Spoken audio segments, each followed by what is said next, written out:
Hey guys, Mika here, and for those of you who are familiar with Disney movies, this I got the perfect title for this instrument. It's a shout out to Beauty and the Beast. Now, what do you mean Beauty and the Beast? Well, this instrument literally has such a beautiful tone, but it's also a beast of an instrument because when you really dig into it, I mean, it's just a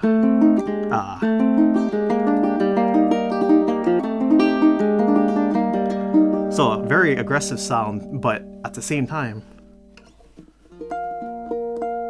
complete opposite.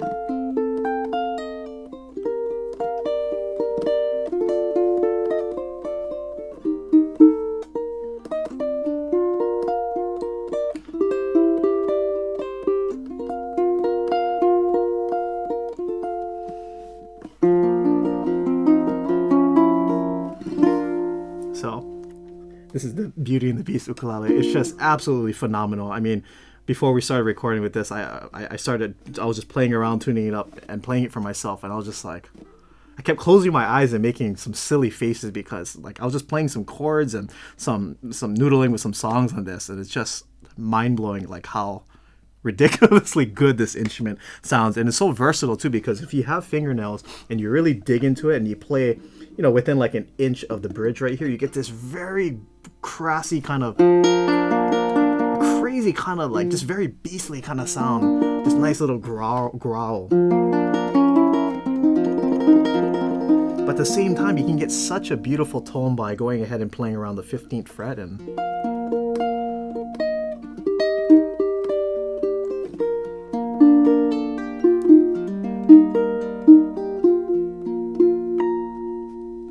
it's just like really just beautiful yin yang kind of relationship that you can get with this ukulele. If you play around the middle of the instrument or like the sound hole, you get a nice balance of both of those tones.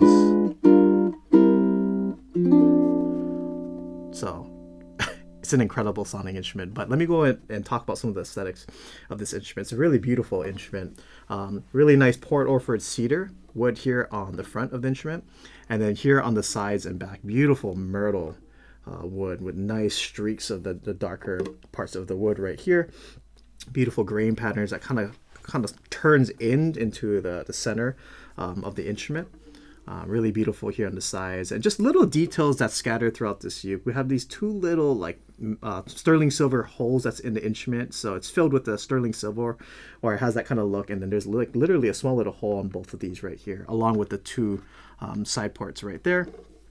And then over here, it's really beautiful myrtle wood.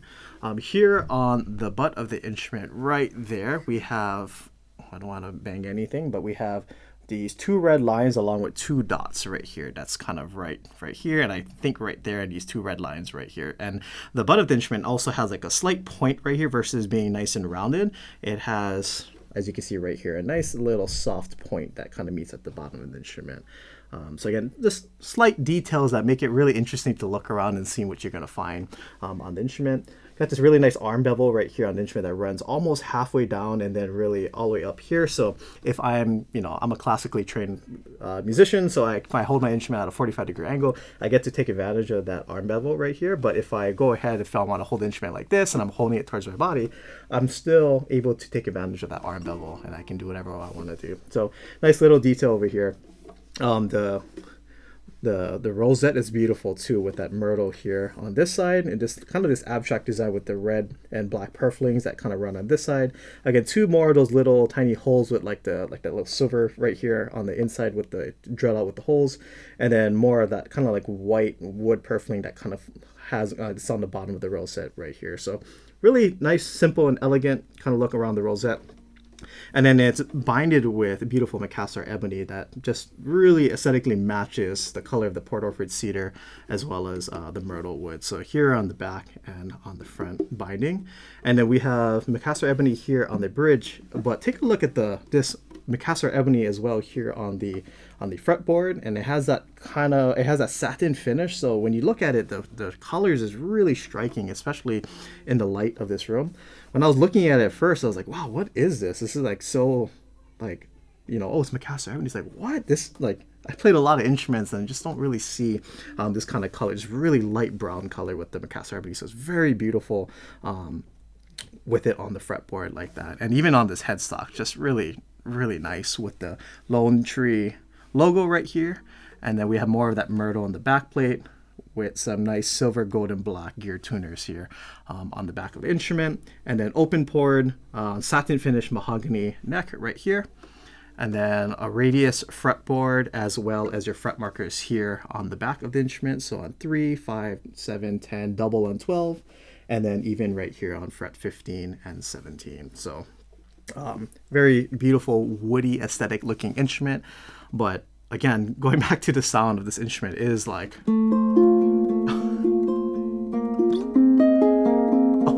it's like, it's hard not to make verbal kind of sound effects because it's such an incredibly, like, it's such a rich but yet complex sound. It's so warm and inviting. It's so sweet. There's literally, I know saying that it has a lot of tone doesn't really describe like what I'm hearing, but for those of you who knows like what good instruments sound like, this is just incredible, absolutely incredible. I mean, I'm all the way up on here on the 11th and 13th fret. Beautiful cleanliness.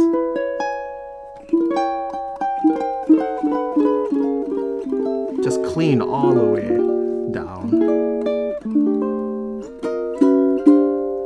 If I play all the way up here on the 12 and 15.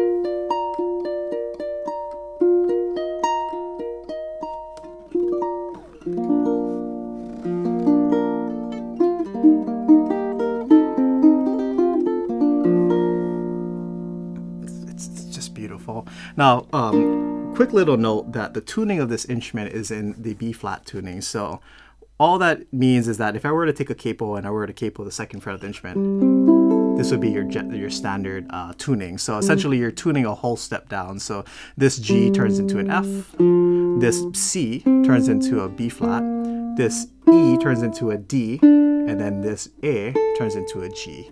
So this is your open string. So you're tuned one whole step down. So with that, you get even more of that nice, open, really beautiful sound. Now, if you want, you could go ahead and tune this up to a standard tuning, GCEA if you want.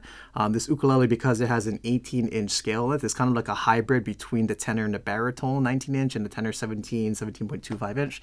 So you could get away with tuning it for standard tuning or in this B-flat tuning that currently is in. It's totally up to you. But it's just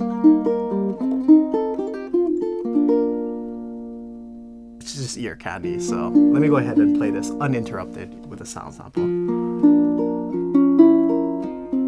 Here we go.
Wonderful instrument. So let me go ahead and strum a little bit on it, just so for those of you who want to hear what it sounds like strumming. Here's a little sample.